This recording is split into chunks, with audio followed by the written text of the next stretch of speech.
ছোৱালীবিলাকক কৈ আছো যে যেনেকে এতিয়া আমাৰ 50,000 ৰিক্ৰুটমেণ্ট হ'ব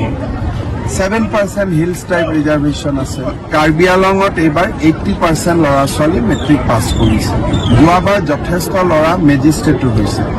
মইতো কাৰ্বি আলঙৰ ল'ৰা ছোৱালীবিলাকক কৈ আছো যে যেনেকে এতিয়া আমাৰ 50,000 ৰিক্ৰুটমেণ্ট হ'ব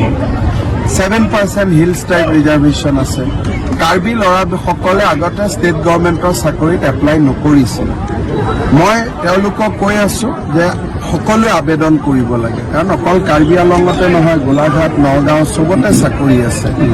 হিলছ টাইপৰ পোষ্টবিলাক খালী হৈ থাকে গতিকে সেই সজাগতাটো আমি আনিবৰ কাৰণে চেষ্টা কৰি আছো আৰু বাকী কমিউনিটি অসমততো তেনেকুৱা কোনো কথা নাই চব কমিউনিটি এপ্লাই কৰিব পাৰে চাকৰিটো সকলোৱে পাইছে চাকৰি মেৰিট বেচিছত সকলোৱে পাইছে গতিকে